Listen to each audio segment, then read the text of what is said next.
Hi everyone, this is Dr. Keith. Here to go through a few of the SQL Select Statement examples with you that we'll likely be doing in class. If you go to Learning Suite, you'll be able to find the database and the instructions for what we're going to do together in this video. So go ahead and log into Learning Suite and navigate to your IS-201 course.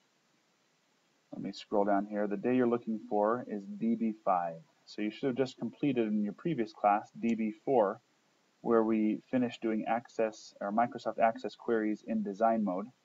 And now we're going to do very similar queries in what we call SQL mode, where we write the actual SQL code. We're only going to learn one type of SQL, select statements. This is most likely the type that most of you will be using to pull data out of a database. The other advantage of learning select statements, rather than just the Access query design mode, is that this SQL, which stands for Structured Query Language, this is the same language used across many of the common databases that you'll see in your organizations. Oracle, SQL Server, IBM's DB2, Access, they all use variants of SQL. So let's start by pulling down the study guide here for today. Click on Study Guide. I'm going to open mine up. And what you'll have here is, here's our learning objective that we're working on for the course. Your support, we don't have a reading, we have a video, and that's this video right now that you're watching. Here in the study guide, I've also pasted in links to each of the key terms you're going to be learning in this language. Select, from, where, order by. If you click on any of these links, you'll get a nice, actually hold on, control click. It'll take you to a website called W3 Schools. This is a great place to get quick information and examples on actually several of the topics we cover in class, including HTML and CSS. But if you come here, you'll find a definition for the word select. You'll find an example of select used in SQL, and this works perfectly fine in Access. You'll find examples of the data, what will be returned based on what you include. So this is a great site for practice for you. And I'm going to close this out, minimize this. So we're going to go through all of these things. Ask your instructor to specify, though, if you'll be using all of these or maybe just a portion of these, if you'll be tested on all or just a portion of them, depending on how much time you have to cover these in class. Our intent is to cover all of these things, if there's any question. Okay, I'm going to close those out. Close this out and start again. So back here on Learning Suite, here's our DB5 day. Now let's download the in-class database file and the in-class exercise. Mine are already downloaded right down here. Click on those. Let's open up both of them. Okay, whoops. Let's open up the instructions. There we go. All right, enable editing. So what we want to do, this is very similar to the in-class practice for the last class. At least these questions are, or at least what we're trying to pull out is. And okay, so let's open the Access database. Make sure you enable content. And let's go ahead and create a query. And I'm going to, even though I click Query Design, I'm going to immediately close out my show table and change from Query View to SQL View. So SQL View, there we go. All right. What does it give us so far? The keyword select. So let's go back here and answer our first question. Write an SQL statement that will find all employees who have an average performance rating. Just like we did before, we need to think through what tables have the data we're looking for. Okay, it simply says find all employees who have an average performance rating. This doesn't tell us exactly what to show, so let's just assume we want to show everything. So back here, I want to select. Now think back to our very first in-class example from the previous class. What did we use to give us all fields in a table? Think about it for a second. If you can't remember, that's all right. It's the star. So that's the Shift 8 star if you're having trouble. If you're watching this video over a slow connection, it might appear kind of granulated and difficult to see. But this is a star. Now, before we did this, they actually, or Access actually put in the name of the table employee.star. This is the exact same thing as what we're putting right here, if and only if. Now watch, I'm going to put my cursor here in front of that semicolon, move it down, because the semicolon ends the entire SQL statement. So I'm going to type in next the keyword from. We're selecting all columns or all attributes or fields from where? What we put in next here is the name of the table we're selecting from. In this case, we're selecting all attributes from the employee table. So the star alone right here is the exact same as if I were to put employee.star, which is how Access did it the first time. So just so you can see exactly what I mean, let me show you from design mode. Let's go back to design view. Oh, it didn't like me taking out the keyword select. No problem, I'll put it back in there with the semicolon. Okay, let me just close this one out here and start it again. No, don't save. Create query design. Okay, let's put in the employee table, close, and double click on this star. Notice how it puts filled employee.star from table employee. Switch from here into SQL mode. Here's exactly what we had before. Select employee.star from employee. Now, on an exam, it will not be wrong if you type this or selected this to do the exact same thing. A star simply means select all from employee, and there's a criteria, right, or condition. It said employees who have an average performance rating. Let's check and see what performance rating looks like so we make sure that we do this right. In the employee table, performance rating is a text with the words average, good, poor, I think fair, maybe not. Okay, so we're actually looking for this word average. I'm going to copy it from one of the cells. I double click to select it, and then I hit Control C to copy it. All right, back here on my query, I'm going to move that semicolon down a couple lines just to get it out of the way. By the way, the white space here between employee and however far down we put the semicolon does not matter. It can be as much as we want as long as we have a semicolon somewhere at the end. So we want to select all from employee. Let's just run this so you can see what it does before we add our criteria. So switch back to datasheet view, and notice now we have here all information about all employees, just like our employee table. If I change to design view, interesting, it doesn't put anything in here at all. Well, that's fine. Let's go back to SQL view. Okay, and look, it put our semicolon back up here. I guess that makes it a little bit nervous. Anyway, all right, select all from employee. Let's add our criteria. Our next keyword we're going to learn is where. Now notice, keywords I'm putting in all caps. Now that's not a requirement. I actually could put it in lowercase. However, we put them in caps as just a common it's a common convention to help us separate table names, attribute names from important reserved words in the SQL query language. So a reserved word is a word that means something to the language itself. So SQL recognizes these three words. Okay, where? Our condition then is going to be where we need to put a field name and then compare it to a value we're looking for. So in particular, we're interested in those records where performance equals, and it's the word average. Now remember when we did queries in design view, anytime we used text, or what I called string, we have to include double quotes or single quotes around the actual text. If I run it like this, the SQL language is going to get confused, and it's going to think that this word average is a field name. So if I run this, it says, whoa, what's average supposed to be?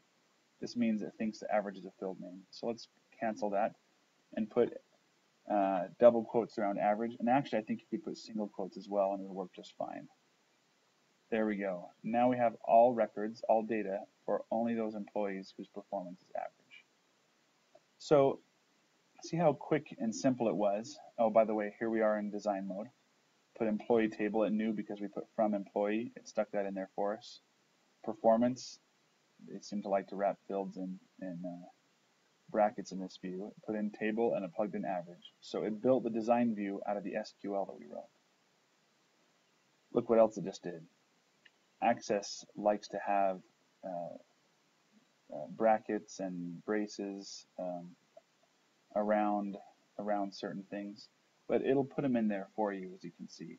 On an exam, we're not going to take off any points if you don't include brackets in places where you don't need them. Now, in some cases, when we get into the and or statement, where you put them is very important. But when it doesn't matter, you're not going to lose points. So for now, we've got select all from employee where performance equals average.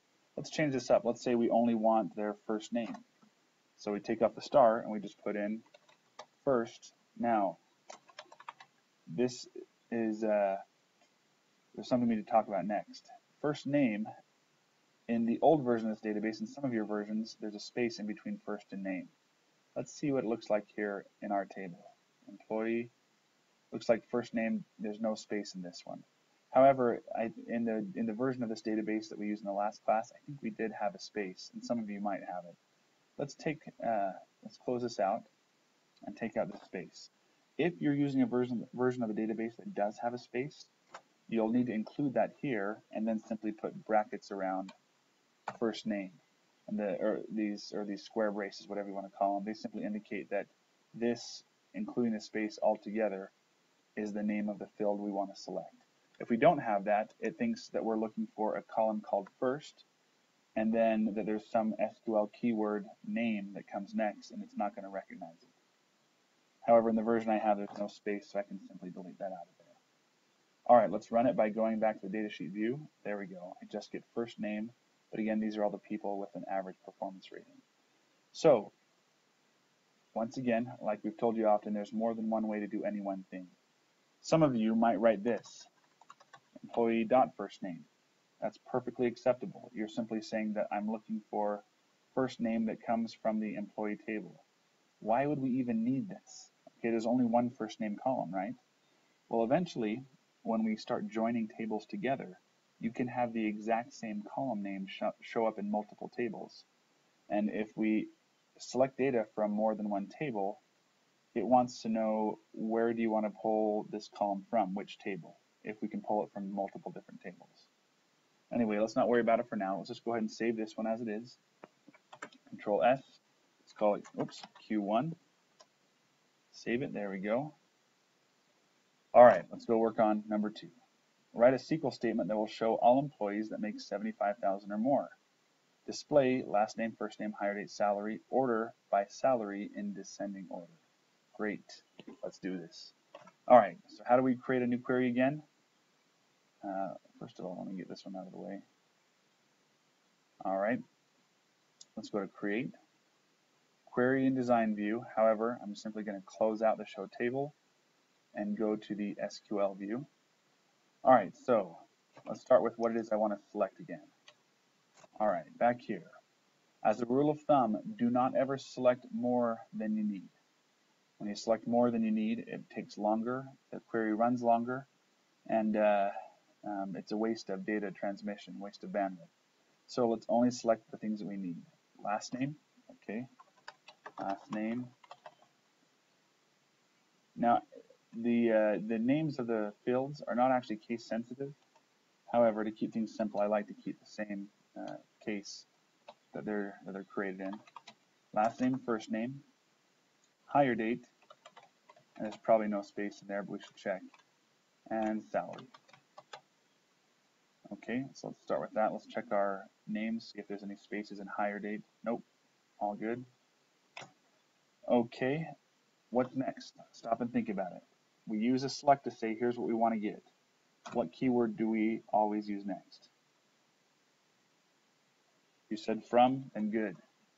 From means what table are you going to pull these things from? We want to pull it from in the employee table. And then do we have some criteria? Let's take a look. Yes, we only want to show all employees that make $75,000 or more. All right, so once again we use the where keyword, and we say where salary is greater than or equal to 75,000. So when you're using a greater than or equal to or less than or equal to, the greater than or less than always comes first, and then no spaces before you put the equals next.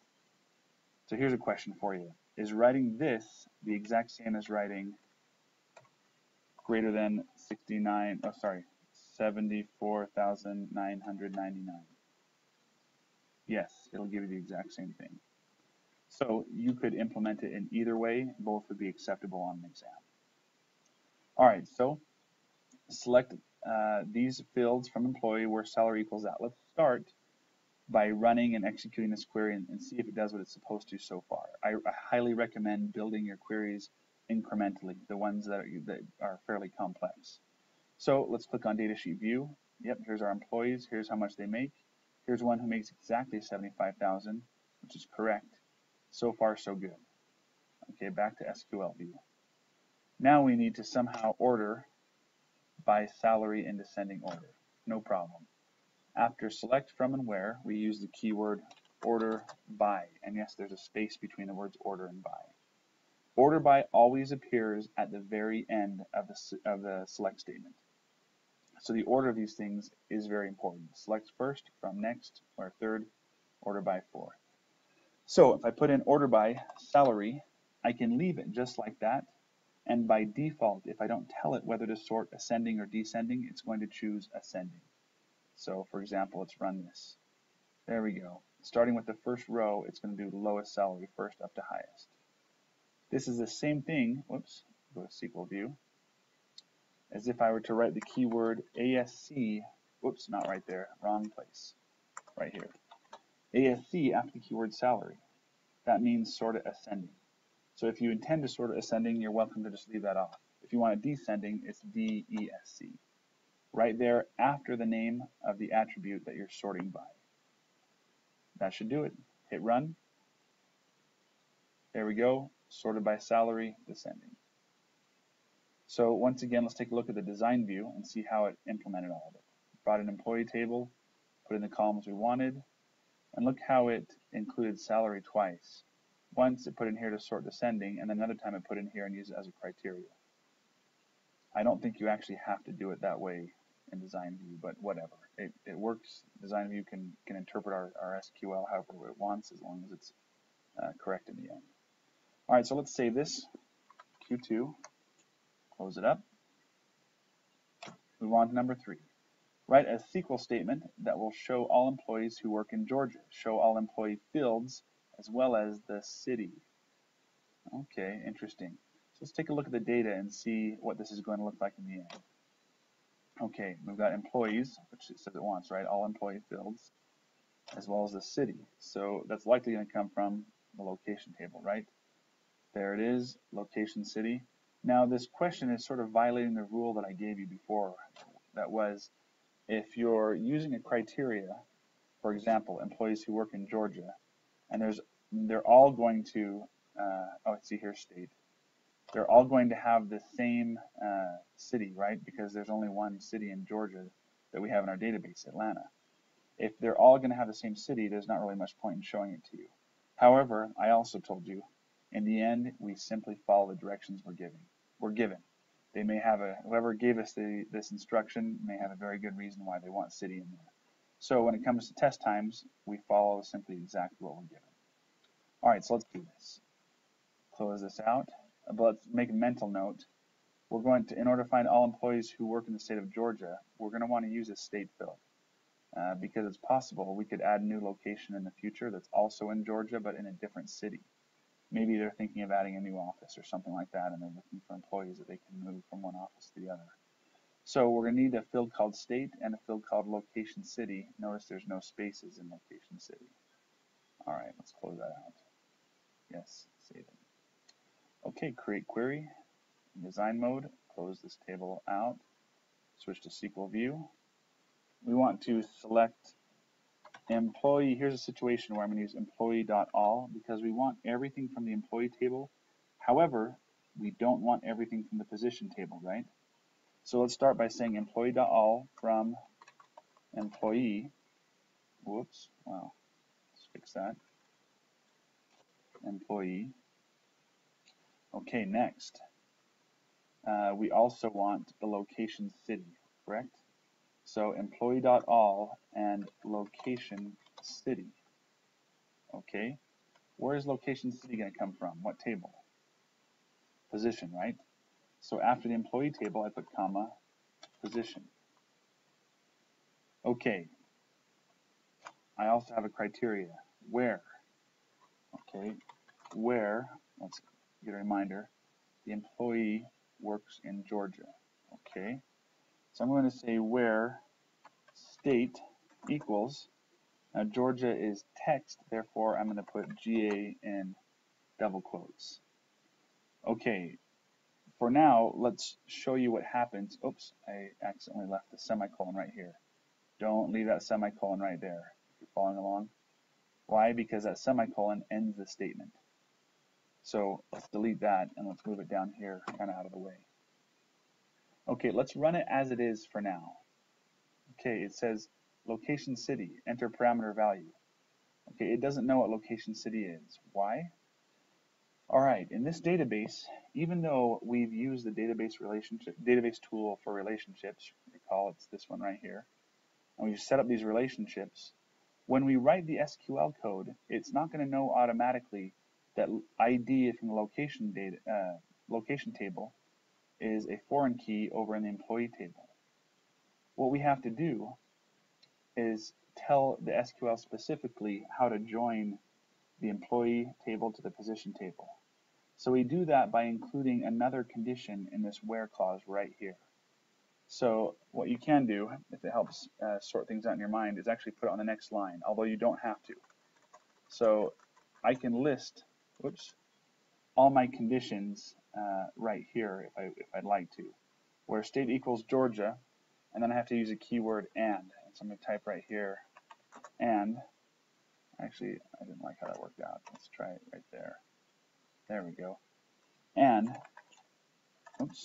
employee, so we have to tie the foreign key from the employee table to the primary key in the location table. So let's say and employee dot, okay, the foreign key in the employee table is location ID, correct? Now, you might be using an older version of this database, or the previous class's version of this database, where location ID is actually spelled as location dash ID. So if that's the version you're using and it looks like this, what are you going to have to put around location dash ID? Square brackets. Because that dash is not a word, is not a symbol that it likes. It's kind of like the space. It's going to think that location and ID are two different tables or keywords. So if you have that older version, you need to stick that dash in there. However, if you're using the version like mine that doesn't have a dash, you can simply take that out. So we want all employees who work in Georgia, and we're going to tell them how to tie the two tables together. So employee.location ID equals location dot, actually, let's take a look. What's the name of the primary key field in the location table? Let's open it up. In mine, it's just ID. Again, if you have the older version, it might be location dash ID or something like that. So table name dot ID. So let's take a look at this one more time. So I want everything from the employee table, as well as the city from the locations table.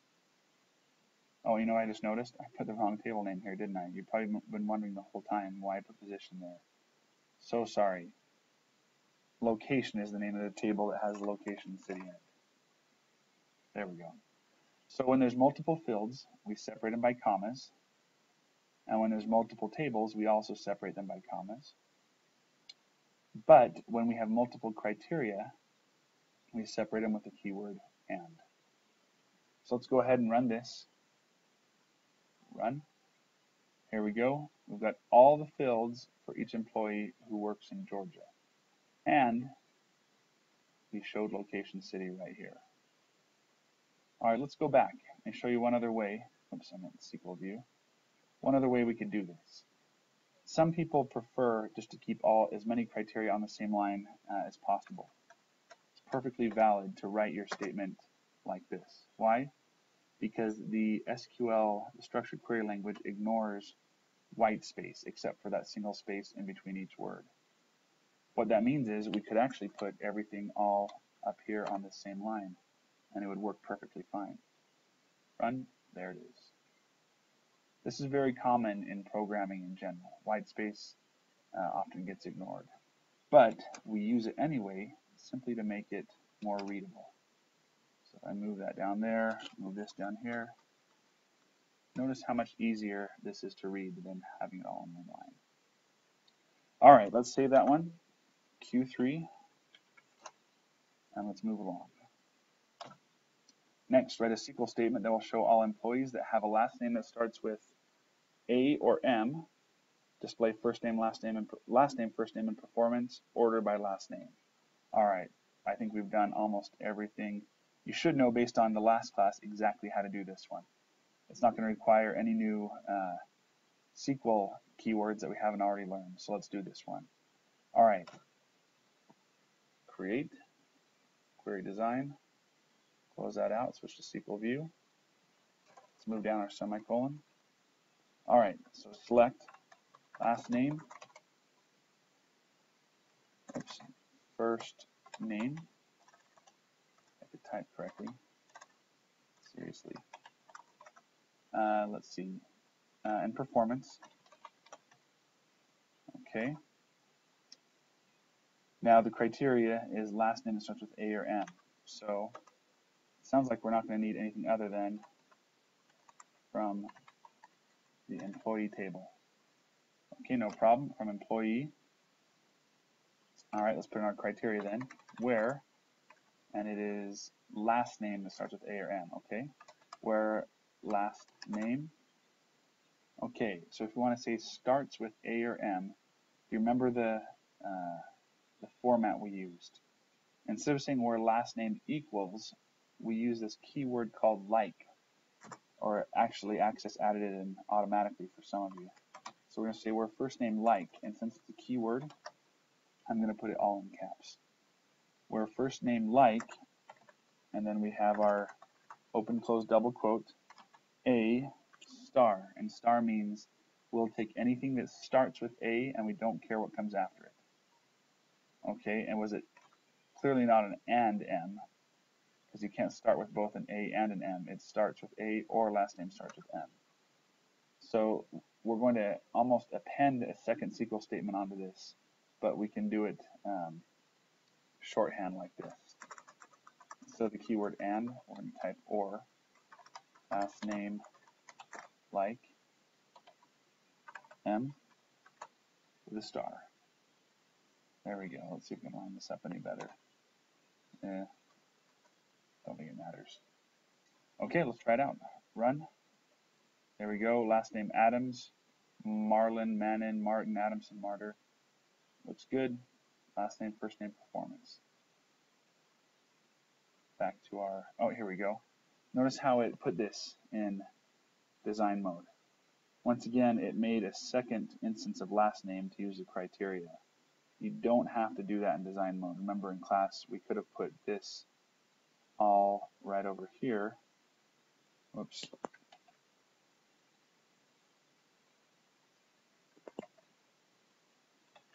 And then gotten rid of this one entirely, and it would have worked just fine. So not sure why Access likes doing it that way, but whatever.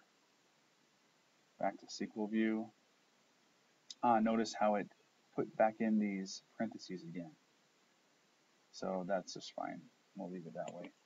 Oh, also notice it added in the table name, employee.performance, employee.lastname.first name. It's kind of pointless though, because we're only selecting from one table and there's no possible way for there to be confusion about which last name, first name, or performance we're pulling from. Anyway, let's save it, Q4, and move along here. Okay, write a SQL statement that shows all the managers and the city where they are a manager. Okay, display location city, first name, last name, position title, then order by location city. All right, let's do that one. Scroll up there. Okay, great. Query design, close show table, SQL view. Excuse me. Okay, we're going to select, let's take a look here. Location city, okay, location city. Let's see, first name, last name, position title. First name, comma, last name, comma, position title. Now, is that actually how it's spelled? Let's take a look here. Position title. Yep, position title, no spaces. and we want, I think it said all managers, right? All the managers. Okay, great. So that means it could be both a regular manager or a regional manager. All right, close that out. So next question is, where are we going to be selecting these fields from? Which tables? Okay, this one could get kind of messy because if you take a look at it, you'll notice, whoops, sorry, I didn't do that. Let's say from. We're going to need the location table for location city, employee table for the first name, last name, and the position table for position title. Oops, don't need that last comma. Where? All right, let's put in our criteria. I like to do the join criteria last, that ties foreign keys, primary keys together. So for now, let's look at our other criteria. We need managers. Okay, no problem. So where position title equals, actually not equals, what's the keyword again? Because we want all managers, so we're going to have to use like, open, close, double quote, star manager. And that's going to give us both regular managers who have nothing in front of the word manager and regional managers. Okay, or position title like manager. Any other criteria? Nope. But we are going to order by location cities. Let's not forget that at the end. All right, now, so before we order by, we need to tie location to employee and position to employee. Okay, so let's put in our keyword and next. So let's say where employee, come on, there we go, dot location ID equals location dot ID. And we need another one to tie employee, if I could spell, wow, that's pretty bad. Employee dot position ID, and let's make sure position ID is how it's spelled in the employee table. Yep, position ID, there we go. Close that out. Yes, save it. Position ID equals position dot probably also ID like that one, but let's double check. Yep, ID. That's what we want. Okay. Lastly, we need to order by location city. So do you remember the keywords for ordering by? Well, kind of complicated and tricky. Order by location, city, and does it say ascending or descending? It doesn't say, so let's assume ascending then. Okay, that's it. Data sheet view, there we go. We've got the location city, first name, last name, all managers, and regional managers. There we go. Here's what it looks like in the design view. Lastly, back to SQL view. Okay, let's save it. Q5, and move on to the next one. Q6, write a SQL statement that shows the average salary. Okay, here it's getting fun. We get to use some of these functions. Average salary of the employees in each location. Okay, so we're going to have to, okay, then display location ID, location city, and average salary. No problem. So let's start with that. We're going to need, well, let's start with create design, close that out, go to SQL view. Okay, what exactly are we going to need again? So we need, oh, excuse me, let's scroll up here. We're going to need, okay, location ID.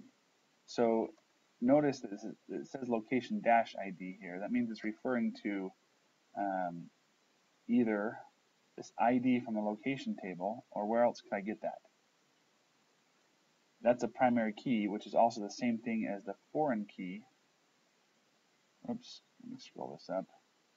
Same thing as the foreign key, location ID in the employee table. So to get that ID, I could pull it from either spot. Okay, I'm going to need both tables, so it really doesn't matter. So let's go back. I'm going to close these out. Go back to my select statement here. I'm just going to simply select, to make it clear in our minds, location ID. And then we know we also need location city. Now here's a question for you. Do I need to put employee.location ID? Because technically this is coming from employee, and this is coming from where? Location, right?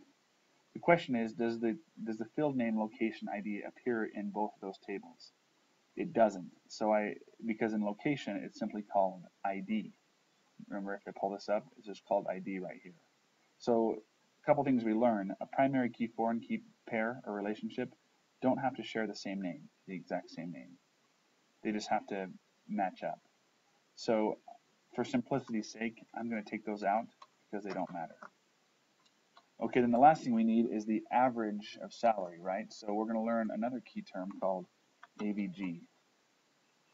Open close parenthesis, and I'm going to put the name salary inside of this.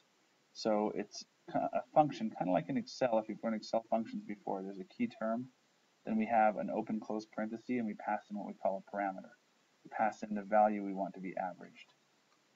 However, in SQL, whenever we make a new calculated field like this, we always have to give it a new name. The way we give it a new name is by using the keyword as, and then we put the new name in single quotes. Av salary or something like that. Alright, let's move our semicolon down. So next step is always what? Well, from where? From where now we're going to need the employee table for location ID and for salary, and the location table for location city. Okay, next is always what? Where clause. Okay, in this case, there's no condition, or is there? Let me double check. Okay, there's not a condition, but we want the average of the employees in each location. So in other words, we want each location listed one time, and then the average of all employees added as a column for each location. Okay, so let's start though by simply tying these two tables together. We haven't done that yet. We have to help them match up the primary key foreign key relationship. So, not so bad, we know how to do that. Where employee.location ID equals location.id. There we go. Now it knows how those two tables are related together. That's the primary key, foreign key getting matched up. So lastly, we need some way to group locations, cities all together. All right, not a problem. Last thing we do then is we come down here after the where clause and we use a key term group by. And we list all the fields we want to group by down here. We only want to group by one field, location city. Now if we wanted to, we could put other fields in there. We could put location city and state. Oops, excuse me. Stop. What this would do is say, okay, let's combine, let's look for unique location city state pairs. For example, you could have the exact same city name but in multiple states. That's very common. So if I grouped only by location city like this, it would then group and average both states cities together, which probably is not what the manager is looking for. So in reality, I would probably say group by location city and state, and then that would give me state city pairs. However, in our example, we only have one city name. Each city name is unique. We don't have the same city name in multiple states. So let's go ahead and run this one. Run. Your query does not include the specified expression location ID as part of an aggregate function. What on earth is it talking about right here? Okay, what it doesn't like is that we have location ID and location city listed up here in the select statement, but we're only grouping by one of them. Okay, no problem. That's a rule in SQL. We have to, with whatever is selected, we have to either use it in one of these functions like average, max, min, or something like that, or it also has to be included down here in our group by. No problem at all, because each location city has only one ID attached to it. It's actually not going to give us any problems to do that. So location ID, we simply add that down here, and no, it doesn't matter that they're listed in a different order than they are up here. Now we run it. There we go. Location ID, city. Here's the average of salaries for all employees in each of those cities. All right. Here's what it looks like in design mode. Here's average salary created, colon, average, group by, Once again, it went ahead and made a new field for the criteria, no problem. Okay, that's it for Q6. Let's save that one. Q6, okay. Let's close it out. Back here, write a SQL statement. Now notice as I'm scrolling down, I kept these from me before. Here's the answers to everything, right down here. So you're welcome to practice these on your own. If you don't even need the video, or after you've been through the video, you might just pull up this document and keep the answers hidden and see if you can write the SQL for each of these. That's a great way to prepare for the test. The test isn't going to be anything in addition that we haven't covered right here on these practice problems. So if you can do all of these without looking at the answers, then you're in great shape. So this is a good way to prepare. All right. Let me keep those hidden here. So number 7, write a statement that shows how many employees work in the New York City and Denver locations. Display location, city, and total employees.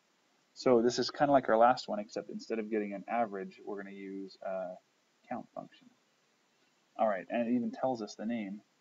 Oh, whoops, I was supposed to use this name. It tells us the name that we were supposed to use, average salary, right there. I should have called it that. Here's the name for the field, total employees. All right, so let's do this one. Create, query design, close this out, SQL. Okay, so we want to select location city and total employees. Okay, there's another function called count. It's just like it sounds, and we're going to count up. What should we put in here? What exactly are we counting? So if we're counting, we're simply counting the number of rows assigned to each city, correct? So it doesn't even matter which of the fields we're counting up. Actually, it sort of does. Let's pull up employee. What matters is that the field has some data in it. So we're not totaling up something like salary or getting a min or an average. We simply want to count rows. So it doesn't matter if I use social security number, last name, first name, hire date, salary, gender. Actually, no. It does matter if I use gender or performance. Why? Because they both have fields that are left blank. And if I run a count based on these columns, it won't count any fields where some of the data is blank. Therefore, when you're using count, I would always use the primary key, because you know that no matter what, the primary key can't have a blank in it. Even though true last name and first name, hire date don't have blanks, technically it may be possible, since they're not primary keys, that they could have blanks. So let's go back here to our query, and let's count up social security numbers. Okay, and what else do we have to use? Whenever we use one of these functions, we have to give it a name, right? So let's use a keyword as, and let's call it as total employees, because that's what we were told to use right here in the problem. Okay, so count these up from the location table and the employee table. Let's set up, now we actually, before we set up our primary key, foreign key relationship, we have another criteria. We only want employees in New York and Denver, correct? So let's handle that first, where location city equals new space York. Now notice, even though there's a space in the name, I'm not using square brackets, right? Stop for a second and try to see if you can guess why before I tell you. New York is not a field name, it's a field value. It's a value inside one of the cells in a column. The only time we use brackets is if the actual name of the column itself were to have a space in it. So if location city had a space, I would use brackets here. However, New York is a value inside the field. So the quotes are what designates the entire length of a string when we're talking about the value. Okay, so where location city equals New York, or location city equals Denver, I believe, right? Yep, New York. Oh, is it called New York City? Let's check the data table. Location New York City. Okay, better make sure we put that in there. Close that out. New York City. There we go. Now, let's add in the and. Oops. It doesn't have to match up, or it doesn't have to line up like this. I'm just trying to make it readable for you guys. So now we're going to tie the location table and employee table together. So and location dot ID equals employee dot location ID. Whoops. ID. There we go. What do we need to do last? Okay. Oh, first of all, notice right here, I left my semicolon up here. Make sure we delete that, otherwise that'll give us problems. Let's put it down here. Okay. How many employees work in New York City and Denver? So we want New York City listed once and Denver listed once. So in other words, we want to group by city. And notice if I don't put this in there, I'm going to get an error. I just hit run. Okay, your query does not include specified expression location city as part of an aggregate function. Remember when we did this from design mode or design view, we turned on this totals row, and then every column had to either be grouped by or used in some type of function. So it's complaining because it says used a function count, but you didn't group by location city, and you didn't use some other function on that one. So down here we should put group by location city. And don't forget, as we learned in the last problem, as I tried to point out, every single field that you select has to either be used in a function or it has to be included down here in the group by statement. Okay, group by location city.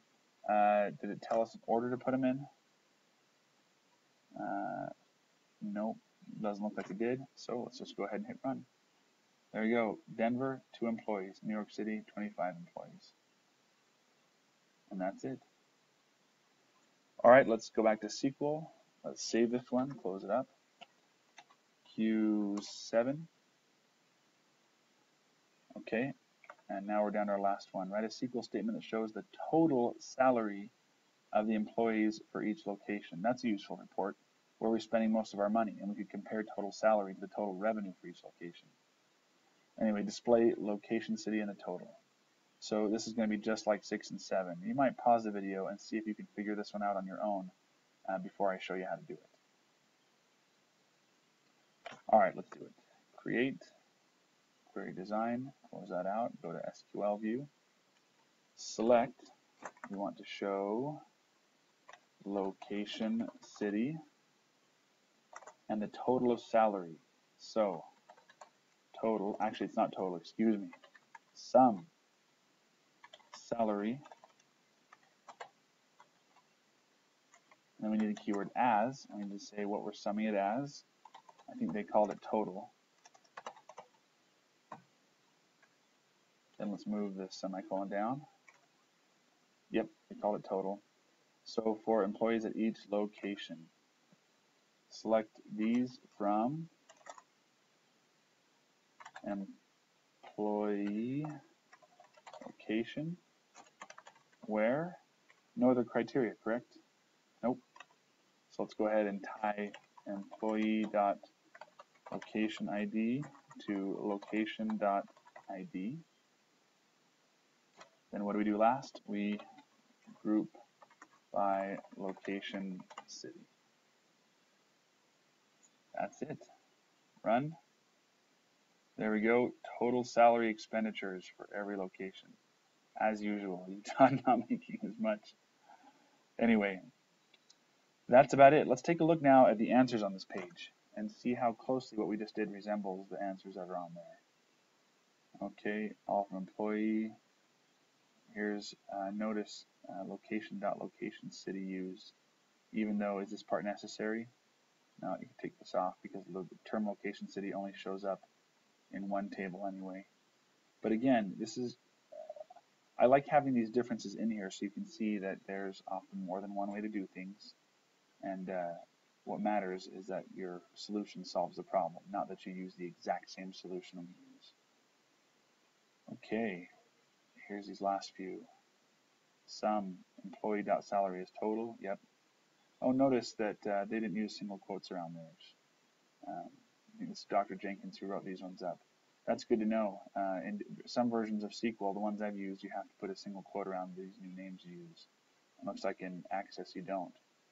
So it's useful to know. Either one would be fine. They both work. But notice how in this one, the or is included here together on the same line. That's not a problem at all. For the most part, everything else looks about the same. So ask your instructor in class if you have any questions on these. Also, I would ask him or her to give you some additional problems in class for you to practice and see if you can do on the spot after you've gone through this table. But that's it. Hope this has been helpful. We'll see you guys in class.